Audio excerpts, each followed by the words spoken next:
განსხვავება საზღვრებს გარეთ ხალხსა და ჩვენ შორის ერთ-ერთი ყველაზე მნიშვნელოვანი მაგალითად იმ სფეროში, სფეროშიც მე ვარ მაგალითად სილამაზის თუნდაც ღეროვანი დაგრძელების კუთხით ვამბობ.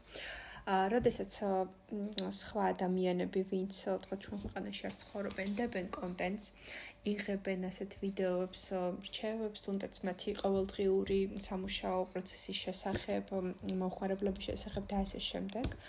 და ამ კონტენტს თავაზობენ მათ მაყურებლებს. იქ ყოველთვის კომენტარები წერია, გამომხნევებელი, პოზიტივით აღსავსე, ყველანაირად დადებითი და ყველა ერთმანეთს ამხნევებს და როდესაც საქართველოში კონტენტს დებ, შენ საქმიანობაში ხარ წარმატებული და კონტენტსაც დებ, აქ ხალხი აღიქვავს, რომ ძალიან ბევრი თავისუფალი დრო გაქვს და ძალიან მოცლილი ხარ.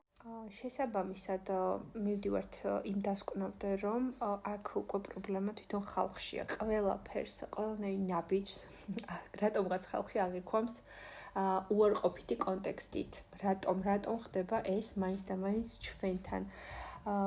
ძალიან ცუდი მიდგომა ეს პირველ რიგში.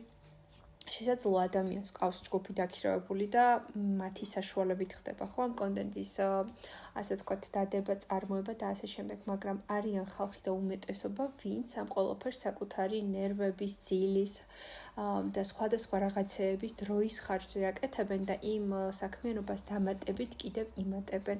ეს არ ნიშნავს მეგობრებო, რომ მოცლილი ხარ თუ ვიდეოებს დებ შენი საქმიანობის შესახებ, ხო, თუნდაც პირიქით უნდა დავაფასოთ ასეთი ადამიანები, იმიტომ რომ ისინი ეწევიან ჩათვალეთ 2 მაგ და 3 მაგ შრომას, მით უმეტეს თუ ყველაფერს თვითონ აკეთებ.